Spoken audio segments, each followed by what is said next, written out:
You are listening to continuing coverage of the trial of Chad Daybell from True Crime Today and the Hidden Killers podcast. Let's go back to the courtroom. I have no further questions. All right, redirect Mr. Pryor. Dr. Raven, Ms. Blake went over a litany of other reports and statements from other witnesses, a variety of other documents. When a forensic pathologist is examining a variety of other documents that are not related to the medical reports and the scientific evidence, is that an example of confirmation bias? Objection, Your Honor, calls for speculation. Overruled.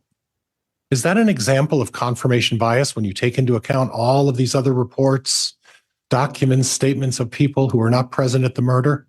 So, and it's a difficult question. We don't honestly look at all those reports on any case really I've ever heard of such an exhaustive list because we don't have those reports available to us. Maybe over a 2-year period we would have them. I don't know, but we don't. Again, we always base it off scientific evidence, what we have in front of us, the autopsy. Either we have a cause of death or we don't. We try not to speculate. We try not to guess on what a cause of death is. There's lots of implications to that for anybody. So generally speaking, it is bias. If that's what you're using to determine a cause of death for, that's bias. Either you have a cause of death or you don't. And then again, if we had a case like this where we don't have a cause of death, we do just call it undetermined. And we put that list, what we've talked about today, these are potential findings, but we don't commit to one of those. Okay. And to commit to some other information like a plastic bag or sitting on someone's chest or putting a pillow over somebody's face, would you agree that that would be conjecture, speculation, and hunch? Without any evidence? Yeah. Of that? Yes, I believe so. Okay. And at the present time, would it be your testimony that the logical conclusion in your mind that should be drawn from this is that the cause of death of Tammy Daybell would be undetermined? Yes, in my opinion, it should be undetermined. Judge, I have no other questions. Thank you, Your Honor. All right. And Judge, I would ask for a recross. I don't think any door was open there, Ms. Blake, so I'll deny the request. All right, that'll conclude the testimony then of Dr. Raven. Is she going to remain under subpoena? She is not, Judge. She's excused. And thank you, Dr. Raven. You're welcome. Does the state have any subpoena served on her? No, Your Honor. Thank you. Okay, that concludes your testimony. Thank you for coming in. You're welcome. All right, I'll let the witness step out. I think this would be the logical time to take the mid-morning recess as well. So once the witness has cleared the courtroom, we'll go ahead and have our break. All right, we'll take a 20-minute recess. Thank you. All right, please. All right, folks, we'll return shortly. Please grab all of your belongings. Thank you. Please be seated. We can have the jurors brought in, please. Sure.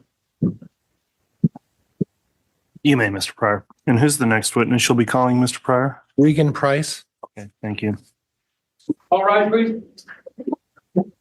Here's our press counter for you, Your Honor. Thank you. Please be seated. Okay, we're back on the record on KCR 2221-1623, State of Idaho versus Chad Guy Daybell. The defense continues its case in chief. Mr. Pryor, you may call your next witness. Defense calls Regan Price. You solemnly swear or affirm the testimony you're about to give will be the truth, the whole truth, and nothing but the truth, so help you God? Your chin picks up the best. Okay. Okay, thank you. All right, before we inquire, we did have a quick sidebar this morning on an inquiry on the exclusionary order. That does not relate to this witness, correct? The sidebar? No. Okay, thank you for the clarification, Mr. Pryor. So in this case, then, the witness is sworn, Ms. Price. I'll just have a few questions before we begin with your testimony. This trial has been publicly streamed online as well as reported in the news and open to the public here while it's taken place. Have you watched any of the testimony of any witness that's testified here in this trial? No. Okay. Have you talked to anyone else who has testified or talked to anyone about your testimony? No. Okay. Thank you for confirming that, Mr. Pryor. If you'd like to start with your direct, you may. And Judge, before we start, I have Defense Exhibit 76 that I'm going to move for admission. It represents approximately a 2-minute interview with Ms. Price. My understanding is that the state, Ms. Beatty, is going to stipulate to its admission. That's correct, Your Honor. Very well. Defense Exhibit 76 then will be admitted. Judge, if I may have 76 returned to me after it's marked and entered. Okay, we'll have the clerks mark the exhibit and have that returned. And while we're waiting, Judge, if I can start if you'd like, if I may. Okay, if you want to go ahead and start with your direct, you may, and we'll just have the bailiff, now that he's got that, provide that to you, and then we can go. Thank you. Good morning, Ms. Price. Good morning. And would you state your name and spell your last name for the record? Yep, it's Regan Price, and it's ReegenPrice. And Ms. Price, at some point in 2018, 2019, you were a neighbor of Mr. Daybell and Tammy Daybell. Is that correct? That's correct. And in relation, I'm sorry, could I get you to kind of talk right close to that microphone? It only picks it up if you're right next to it. Thank you. Mm-hmm. and you noted that was correct. Yes, that's correct. Can you tell me, did you live south of them off of 200? Is that fair? Yes, And across the street on the Salem Highway would have been Joe and Emma Murray. yes, So then Joe and Emma would have been kitty corner to Chad. Is that correct? yes. I'd like to draw your attention to September 9th of 2019. It's noted that you, at some point during that time, there are some reports that you heard some sort of a gunshot on that day. Do you recall that? I do remember hearing gunshots on a certain day. I'm not for certain which date that is. Okay. Go ahead. No, I'm, Okay. Then when you say gunshots, was it gunshots or gunshot? to my knowledge, I remember there was maybe one, but Okay. Okay. And to your recollection, you believe that it may or may not have been on September 9th? I don't have a date. Did you have an occasion to contact law enforcement and talk to them about that? On a day that we did contact law enforcement, there was a couple things that we had discussed that was unusual, but it wasn't on that specific day with the shooting. Okay. And at some point you've discussed this case with law enforcement on a couple of occasions. Is that fair? That's correct. Okay. One of those would have been on or around June 9th of 2020. I don't know the date, but Okay. And then again, you had one potentially on May 5th of 20. Do you recall that as well? A longer discussion? mhm. Okay. Yes. And Judge, I'd like to publish Defense Exhibit 76, if I could. You may. I might need some assistance. Just trying to the volume, if you could. We're going to get everybody to help. And got in the process, because we weren't around them a lot, but the few times we were, it's easy to remember because we weren't around them a lot. Yeah, absolutely. Okay. Well, thank you. Thanks for talking with me. I appreciate it. I'll let get back to your kids, and I'm sure we're all you're all over the news right now. Fox News. I was actually kind of glad that it wasn't all day. I'm like, are we going to hear that like all day? Because it was like nice. This is the most peaceful this road has been in so long. Don't have to worry about kids. They're Yeah. no one here. So Why not? They'll probably like this, not cartoons. We seriously do, because we were going to build our house this year, but I told you like we wanted to get the rest of our debt paid off before we built it. We're just going to build back. Judge, could we have just a moment? Yes. Let's get out of that first. And to just clarify, was that part of Exhibit 76 that was being published there? I believe so, Judge. Yes. Thank you. Am I ready? Let's try again, Judge. You may want to stick around. Found something. yeah, it's good. Everything's good right now. Everything's a good thing. I didn't know It's all everything good, will come out eventually. Yeah. Just makes the Yeah. curiosity, right? Yeah, absolutely. So what do I do? Well, it was just playing, right? Yeah, but are you able to tell the timestamps from each? I can't really tell the timestamps, but I want to play the entire 2 minutes. So it doesn't matter.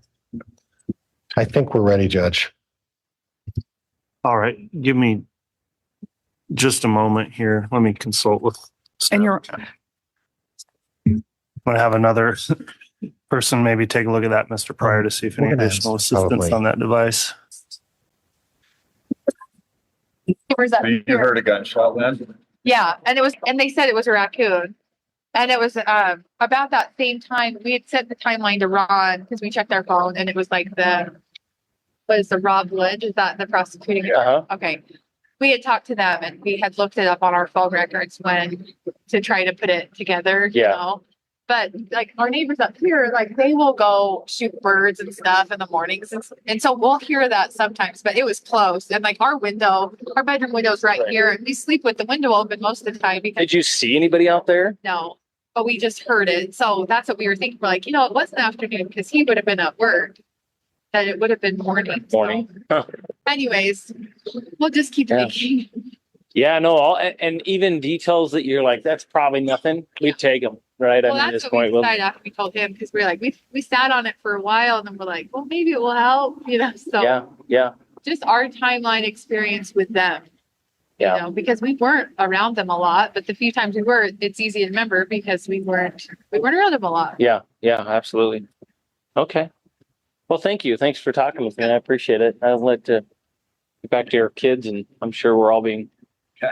You're all over the news right now. Fox News. I was actually kind of glad that it wasn't all day. I'm like, are we going to hear that like all day? Because it was like nice. This is the most peaceful this road has been in so long. Don't have to worry about kids. They're Yeah.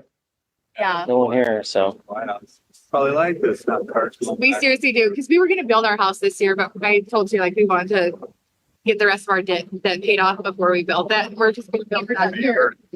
And we went out there to scope out where we were going to put it. And I'm like, do you hear that? Judge, I can stop at this point. like just that much further away from it, and you don't hear it. Cool. Good. At least I think I can. All right. So, Ms. Price, you've heard the audio tape, and I believe that goes back to June 9th of 2020. Do you recall that now? If that's the date, but yes, I remember that conversation that I had. Okay. And then you made some comment that you heard a shot and there was some discussion about raccoons. Is that correct? That's correct. And then there was a further discussion about you, and it's unclear who you provided a timeline to, but you provided a timeline to somebody. Do you recall? So my husband and I both discussed just some strange events that happened with the Daybells over the last year. Okay. And it was my husband and I creating a timeline together because, like I've stated, I don't have any dates, Okay. but there was enough going on that we were trying to figure out where everything was so that by the time we did talk to a detective or a police officer, it was informational and resourceful and beneficial to them. Do you recall in a later interview where there was a discussion about you and your husband made some mention about that he'd be a really good detective? Do you remember that discussion? I remember that in the audio, but Okay. that was my husband, not me. Okay. And do you remember the discussion that you would work through Joe Murray to try to get some information about locating the kids? I do. I remember that. And that you'd be willing to wear a wire? I do. I remember that. There was children missing and I was willing to do whatever it took to find these children. Right. And then in addition, there was some talk about the fact that your husband in the past had plowed up, done some cultivation for Joe's garden or something like that? Yeah, that's correct. He did it for a lot of the neighbors around the neighborhood. And Officer K had offered to. Objection, hearsay. Was there a discussion about using? Hold on. There's a pending objection. It's sustained. Was there a discussion about using police funds to help pay $50? Objection, hearsay. Sustained. Did you engage in any discussion regarding accepting payment from the police to doing certain? Objection, hearsay, misstates the evidence. Overruled. Did you do any kind of a discussion with the police for some sort of payment to work with the police and regarding the Daybell case? I think in reference to that conversation that you're talking about, Officer K just comically said that, and it was more of a personal. It wasn't as an officer using officer funds. And you took that as a joke, is that right? I did. All right, nothing else, Judge. Thank you. All right, Ms. Beatty, cross-examination once you're ready. Good morning, Ms. Price. Do you prefer that I call you Ms. Price or that I call you Regan? Whatever you prefer. Okay. I'll go with Ms. Price. So you testified that at some point you heard a gunshot, correct? I did. Yes. And that was in the early morning. Was that your testimony? I believe it was. Do you remember what day that took place? I believe it was your testimony that you didn't remember the specific day. Yes, I don't remember the date. Do you remember the time frame? I don't. Just looking back at the audio, being refreshed with that. But as far as it's been 4 years, to my knowledge, it was just based off of that. It was morning, afternoon time, but not a specific time. Could it have been at some point before September 9th? Definitely. Could it have been at some point after September 9th? I don't recall it was after September 9th. Okay. And out in the country, is it uncommon for people to have guns? No, it's very common for people to have guns. Okay. Now, you briefly testified about your discussion with Officer K. Would that be Detective Kaya Kamanu? It is, yes. Okay. And you joked around with him? Very briefly. Did you ever accept payment from law enforcement? Never. Okay. And if I may have just one moment. You may. And I have no further questions for this witness. All right. Thank you, Ms. Beatty. Oh, hold on. We've got Sorry. direct possibly. Sorry. You may. Ms. Price, you don't have a direct recollection of when you heard that gunshot, correct? I don't. But did you recall hearing on the audio tape that there was a combination of a gunshot, a raccoon, and the name Chad Daybell? How often does those three happen on a particular day? Objection misstates the testimony, Your Honor. Sustained. Judge, I have nothing else. Thank you. All right. That will conclude the testimony of this witness. I don't know if she's appearing under subpoena. If so, I'd like to inquire whether or not she can be released from the subpoena. And Your Honor, I believe the state did have her under subpoena. We would release her from our subpoena at this point. And Judge, the defense has her under subpoena, and we're releasing her as well. Okay. That concludes your testimony. Then you can go ahead and leave. And Judge, could we have a quick sidebar? Yes. All right, counsel, I've had a sidebar in terms of scheduling. The defense has two more witnesses that are scheduled to appear today. One hasn't quite arrived because I guess we went a little quicker through the morning than anticipated. The other will be here shortly after the lunch break. So at this time, there are some matters the court can take up to use this time on a few motions and things that would be outside the presence of the jurors as well. We're going to go ahead and take another recess at this point, and then once the witness shows up for before lunch, we'll call that witness. We'll take up a few other hearings, and then we'll call the next witness directly after lunch. So we'll take another break at this time. All right, please. Thank you. Please be seated. All right, counsel, there's a few things that we can do outside the presence of the jurors, but the matter of exhibits is something I think we're going to need more time from the court side to prepare. And at some point before these jurors receive exhibits for deliberations, the court intends to have a conference regarding exhibits to make sure they've all been properly identified and marked before they are submitted for those deliberations. But that is going to take some time with the clerks as well as the court to work through the list and address the ones we have questions on. So I'm not sure we will be doing that today. There was another matter that Mr. Wixom brought up, I think, that we could potentially just clarify on the record before we take a recess here. Mr. Wixom. Thank you, Your Honor. Judge, may I remain seated? You may. Thank you. Judge, I just wanted to call to the court's and the defense's attention under my duty of candor to the court, some information that came in through a witness a few weeks ago that we subsequently found at least is inaccurate. We don't have any reason to believe it was intentional at all. But the court and counsel might recall that we called Heather Daybell as a witness, and in doing so asked a few questions specific to whether or not she had provided any information to Officer David Hope. David Hope was her daughter's father-in-law, and she had answered no. In fairness, and looking back at the record, I think in fairness, she probably perceived that question as having done so on a personal basis.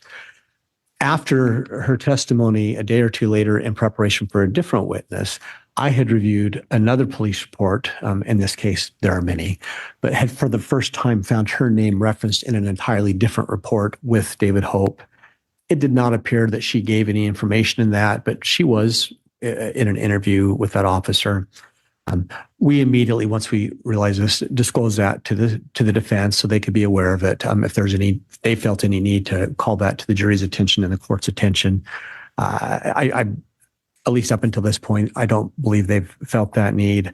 I think it's probably fairly inconsequential, other than after the testimony, we became aware that it was inaccurate testimony. Again, not disparaging Ms. Daybell. I don't think she at all intended to give incorrect testimony. I think it's been 5 years since this case began, and I think it was probably just an oversight on her part, if not confusion from the line of questioning. So again, out of candor, we just wanted to note that for the record, make sure the court knew about it and make sure that the defense knew. And I think they've known for a few weeks now. So just wanted to call that to the court's attention. All right. So the state's made a proffer regarding a perceived inaccuracy or actual inaccuracy in testimony. Mr. Pryor, does the defense wish to respond in any way on that? Just very briefly, Judge, Mr. Wixom actually, right after Ms. Daybell's testimony, provided me another one of his very late communications to me that day. And this is a non-issue. There is no issue here whatsoever. There is nothing that I would even suggest is some inaccurate disclosure. I absolutely agree with Mr. Wixom's assessment that this was not something that is inconsistent with what Heather Daybell said to this tribunal or even to the jury. So in my opinion, there's absolutely no issue here. Okay. Well, what the court could potentially do to cure that would be to require Ms. Daybell, if she were subpoenaed either by the parties or under the court's own initiative, to return for further testimony. And based on your comments, Mr. Pryor, I would understand you would waive or forego the right for additional testimony based on that disclosure. Is that correct? Judge, there is absolutely no reason to bring Ms. Daybell back for any further indication on this thing. Again, I want to make it very clear for the record that this is inconsequential and there is absolutely no issue here whatsoever. Okay. And I appreciate Mr. Wixom being so forthright and candor, even if it was in the middle of the night when he let me know.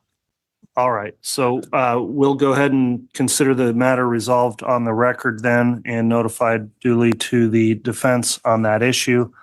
At this time then, if counsel wants to remain available, there may be another matter I think we might be able to take up in regards to jury sequestration on issues I may want to discuss with you today to use some of this time. If we have a lapse in time also, that would likely be done outside of the public presence as it would discuss matters related to the jurors.